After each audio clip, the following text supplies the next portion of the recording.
Hey guys, what's up? It's me, the Gaming Spinosaurus, here with another video. Today, we are going to be reviewing Wandavision. This is the entire series, and at the end we're going to do a quick ranking of all the episodes. So yeah, let's get right into it. There will be spoilers for the entire season of Wandavision from this point on. You have been warned. Wandavision is by far the most unique thing that has come out the MCU thus far. It manages to intertwine over 5 decades of sitcoms with a compelling mystery that naturally brings up questions and mostly sticks the landing, answering the questions in mostly satisfying ways. The acting is incredible, the set design and costume design is unparalleled, and the story is compelling and interesting. And most importantly, they've set the stage for the entire of Phase 4 incredibly well. Let's start off with what, in my opinion, is one of the best parts of the show, which is the acting. Everyone brings their damn A-game, and you'd be hard to find a terrible performance. Maybe the child actors, but in the end, they're children. What can you expect of them? From the side characters to the stars, to even the small roles. Everyone, without a doubt, does an incredible job. The standout stars in terms of acting are, of course, Elizabeth Olsen and Paul Bettany. The way they easily switch from sitcom to sitcom, the different styles, the different writing types, the different eras, the different way of physically acting, the different costumes, as well as pulling off incredibly emotionally resonant moments. It's unreal. Especially Elizabeth Olsen, who is in essence the main character of the show, and her acting skills are really let out to shine here. Then there's the set and costume design, which is normally something I don't really comment on a lot, but this show does it so well, I had to. It's incredible. From the sets themselves, which are well crafted and always fit the era immaculately, as well as having tiny little neat details to spot, such as hexagons. Damn hexagons. And also like little moments that foreshadow future events. As well, the costumes are so cool. Especially the damn Scarlet Witch costume. Oh my god. I love the design so much. I don't know what it is, but the design just slaps so hard. Even the simple everyday outfits people wear look really cool, and once again always fit the era perfectly. Another incredible part of this show is the music. I really like the music in this show. I've slowly began to realise how important music is to a piece of media. That's game, TV, movie. They're nothing without the music.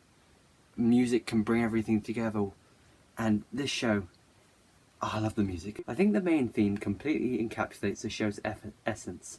It's got an incredibly mysterious and eerie element to it, and I think it's really neat. And of course, we can't mention the show's music without the amazing song that is Agatha All Along, which is just so catchy and fits the style of the show and is an absolute bop. I'd be listening to it 24/7, 365. Then there's the intro songs to each episode, which always fit the era, are emblematic of like a certain show's intro, and they're so catchy and well made, and they always have hidden messages which link into the wider story, which I always love. I love piecing together the puzzles in these mystery shows. I think the show's characters are also so well written and really compelling. Of course, the best by far is Wanda, who grows and learns to accept her grief and the trauma of her past. Maybe not finally putting it over her shoulder, but accepting that that is a part of her past and becoming the person she can, like her true self, her perfect self, which is the Scarlet Witch. I say perfect self, more like most powerful version of herself. And of course, the side characters, such as in Jimmy Woo, who is amazing. He is such a fun and likeable character. I don't know how to put into words how much I love him. I also really like Monica, as I think she was a really neat character, and I can't wait to see her more in future projects. And of course, we can't talk about great characters without Agatha. Agatha was amazing. The actress Catherine Hahn does an incredible job, and I really like the character, and there's definitely a chance for her to return, which I hope she does, because what a banging character. Now, I think one of the best things about the show, but also its downfall in certain cases, is the mystery element. One of the very core like parts of the show is the fact that it's a mystery. The show brings up mysteries very naturally, and most of the time the show manages to bring about satisfying conclusions to these mysteries, such as the questions of how Vision was alive, how Westview was created, and who the villain was, to name a few. These were all questions which I personally think had satisfying and well-written conclusions that I very much agree with. They were handled really well, and the evidence fits with the show. And as well as sometimes recontextualizing past events, which is something I love in these kind of mystery shows, well-written, well-done mysteries. I cannot, unfortunately, say that all the reveals were great. I think one of my biggest gripes, mystery-wise, was the Quicksilver reveal. They cast Evan Peters as Quicksilver. They built up this Ralph character throughout the entire season to make a boner joke?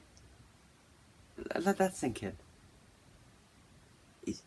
Ralph was Quicksilver, and they did that whole thing to make a boner joke. It just seems a bit of a cop-out. Ralph was mentioned consistently throughout this entire season. Making him Quicksilver, like... I don't. I'm not a fan of it. I'm not a fan of it. I don't know how to put it into words. It's not because I think there were fan theories that are better, but that's not the main reason why. I'm not really satisfied with that conclusion. It seems like Marvel tried to troll the fans, but I just don't think they did it well. There's good ways to troll fans and like subvert expectations, but I don't think that hit the mark. Now that we've talked general points about the show in general, I want to rank the episodes from least favourite to most favourite. This is in my personal opinion. I'd rank episode 2 as number 9 on the list. I think this episode's plot was neat. I liked the little Jimmy Woo cameo. I think the story in general was really cool. I like the episode, but it's nothing amazing. It's not bad, but it's not like incredible. The end scene was so cool visually though. The transition to colour I did quite like. I'd rank episode 1 as 8. The 8th best. I think this is a good opener. It sets up the show's premise well and tells a neat little story, as well as showing that not everything is as it seems. I don't have too much to say, I just enjoyed the episode. I'd rank episode 9 as the 7th best. I like this episode. I think it's a good conclusion. I love Scarlet Witch's outfit so much. I love the design of the outfit.